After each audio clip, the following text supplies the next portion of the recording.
थांनाय हरावहाय 3टा बाजियावहाय जोंनि न'आवहाय थांदों आरो बिसोरो थांनानैहाय फोजाहैदों।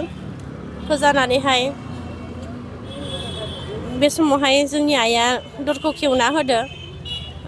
ओमफ्राय बिसोरो सोंबाय बिक्रमा नोंनि फिसाला होननानै। ओमफ्राय जोंहा आइया बुंबाय बियो आंनि बिजामादै होननानै। ओमफ्राय बेखौहाय फोजासाय होननायखाय उनावहाय फोजानानै लाबोबाय। बिनिफ्राय रुमावहाय बिसोरो बिसनाफोरखौ बिराद बुग्लुंजोबनानैहाय नायबाय आरो नागिरबाय माबाफोर दङ नामा होननानै बिसोरो नागिरसोदोंमोन। लेपटप दङ नामा होननानैबो नागिरदोंमोन। ओमफ्राय जेबोथ' गैया आरो मबाइल गावनि मोनसे आंनि मोनसे बिसोरो लाबाय मबाइलखौहाय।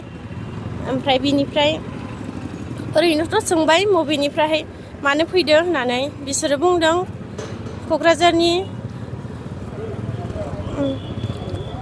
एसपिआ लिंहरदों होननानै थिनहरदों होननानै। आरो बिसोरो जोंनि बे साबखाथा थानानिफ्रायबो लानानै थांदों मानसि। मा जादों नोंथाङा एसे मिथियो नामा? माबाफोर जाहोन दं नामा? बेफोरबायदिथ' जेबो जाहोन गैया। आंनि साननाय बायदिबा जेन'बा बियो ससियेल मिडियायावहाय बिदिनो जाथिनि हारिनि थाखाय बियो गोबां बाथ्राफोरखौ बुङोना। जोंनि बर' हारिनि थाखाय जौगालांनायनि थाखाय आरो माबा मोनसे बेबायदिनो हारिया मा जालांदों बिनि थाखाय बियो बुङो।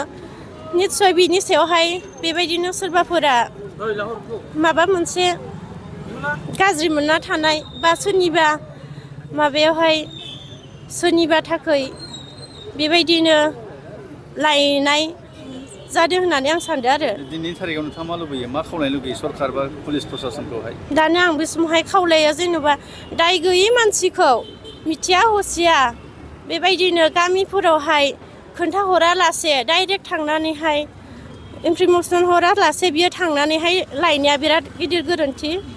जेन' बेफोरबायदि जाया। जोंनि बर'नि दैदेनगिरि दा सोलिबाय थानाय सरकार, जाय सरकारा गोदान सरकार, बेफोरबायदि सरकाराव जेन' बेफोरबायदि जोंनि बर' हारिनि सायावहाय मुंबो बेफोरबायदि गाज्रि आखुथायफोरा नुजाथिया।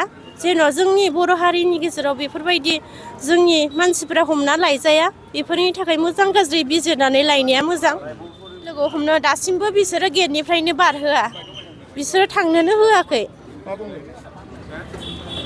बिनिखायनो आङो खावलायो जेन' बिथांमोना जेन' जोंखौहाय थानानि मानसिफ्रा जेन' सिङाव हाबनो होयो।